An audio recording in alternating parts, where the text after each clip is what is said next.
young generation is the greatest generation that for entrepreneurs we have ever seen. The World War II mentality in the United States, we call them the generation, but it becomes a millionaire. I have a nephew who wants to be a millionaire at the age of 29. So the only way within yourself is doing business. And franchising is one of the ways that you may want to choose. Okay? Good luck, everybody, young people. Andrew, you have the last word. And you can say anything you want. At my previous university, my colleagues used to call me the professor for fast food. They sort of meant that as a put down thing. Not that there's any reason that I ever thought as a put down. I mean, fast food is a leader in franchising, of course, and always will be. But I guess the franchising is obviously the viable strategy for the 19-year-old to enter business. Or for the embryonic business to grow through a franchising strategy, and that's wonderful. That will always be there. But at the other end, an exciting thing is that franchising is increasingly becoming a big business strategy too. We've got people like Ray with 6 brands in the stable. We're starting to see venture capital, when management buyouts and IPOs coming in and just taking successful businesses to the next level. We're seeing this wave of international expansion. It's a very exciting time I agree with Ray. This new generation have got great opportunities. Franchising has developed to the stage where it's not, you guys are not going to be the pioneers. You're stepping on the shoulders of pioneers. It's a very exciting time for franchising, whether at the small end of town or the big end of town. That's a very positive way to end our discussion. Let's give our panel a big round of applause. But let's give ourselves a big round of applause as well, because we're all part of this franchising community that is where things are really looking great. So once again, thank you so much, Andrew, Ray, Albert, and Datuk. They're all available if you'd like to approach them. They're consultants. They'd love to network with you guys, so feel free to do so. Thank you so much, and let's go on to the rest of the program.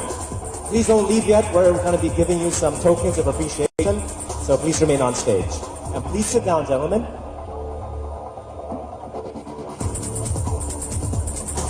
We would like to request our distinguished panelists to please remain seated. May we now request our moderator, Mr. David Saldran, to please come forward as we now call in the following officers to please join Mr. Saldran on stage.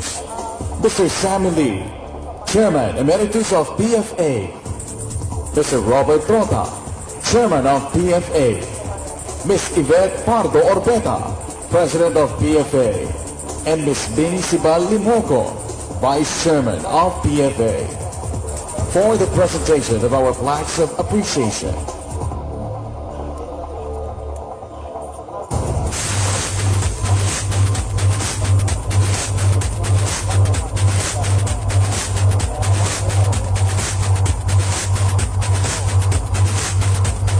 We now present our plaques of appreciation to our panelists, starting with Mr. Andrew Terry, Chair, Discipline of Business Law of the University of Sydney Business School.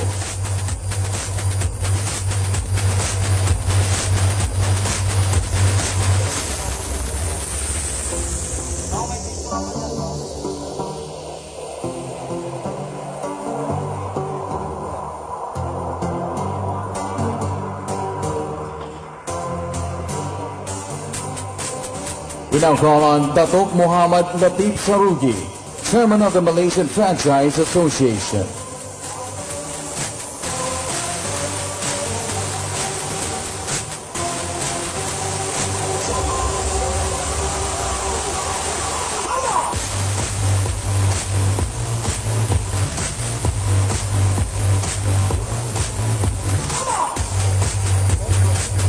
Up next, we have Mr. Albert Tong, CEO and Managing Director of Asia-wide Franchise Consultants.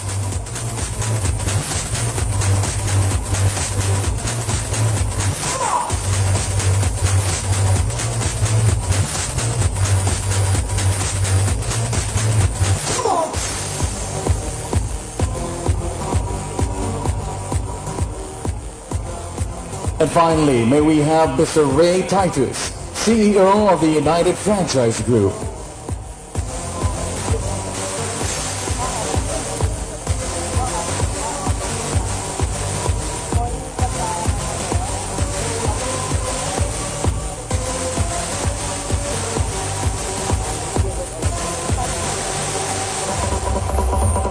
May we request all our panelists for a group photo op. Thank you.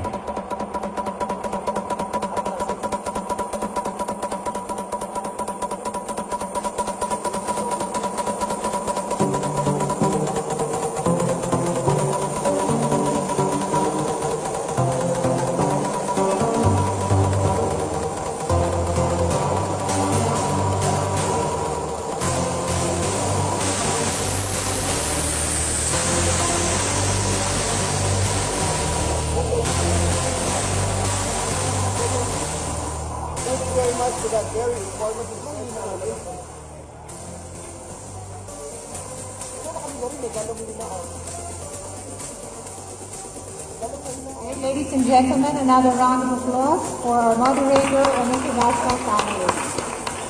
I'd like to say something. Listening to the panelists, one can liken franchising to watching a movie, different types of movies. You talk about horror movies, you talk about suspense, and you're all about espionage because of trade secrets. You talk about comedy at the end of the day when you look at the past, but more importantly, it's also very romantic. Wow. Because franchising is like marriage. Do you agree? Yes? Yes, yes.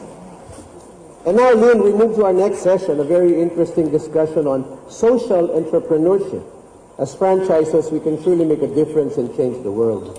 Okay, that's right, Joey. Entrepreneurs play an important role in pushing for innovative solutions to solve problems and help build a more progressive nation.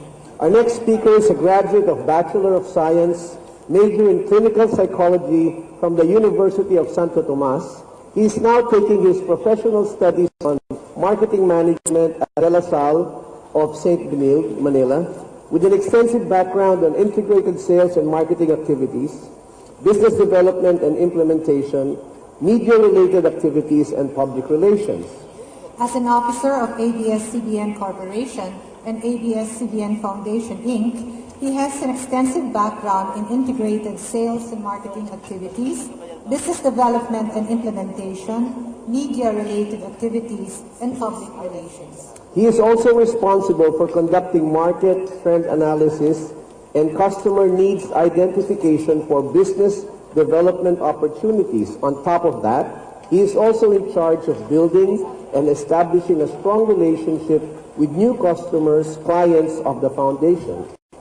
Concurrently, he is the Managing Director of Servisyong Paglingap sa Kapwa Pinoy, Inc., a non-profit organization that aims to eradicate poverty in the urban areas of Luzon. Ladies and gentlemen, welcome the head of Community Retail and Business Development Division and hopefully you become part of our great endeavor. Okay? So I will start first with our story. This is ABS-CBN Foundation.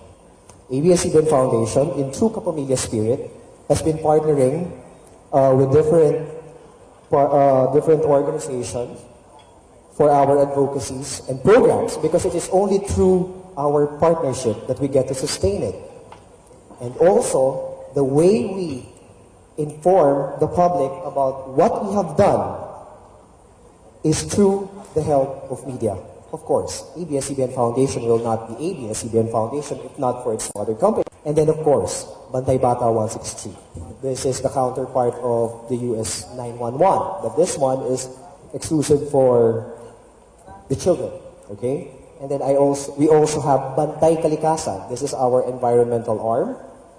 And Kapit Bisig para sa Ilog Pasig. Are you familiar with the Kapit Bisig Run? We do every November and October. Are you aware of that? Okay, this October 5 and 6, we will try to break our own Guinness record.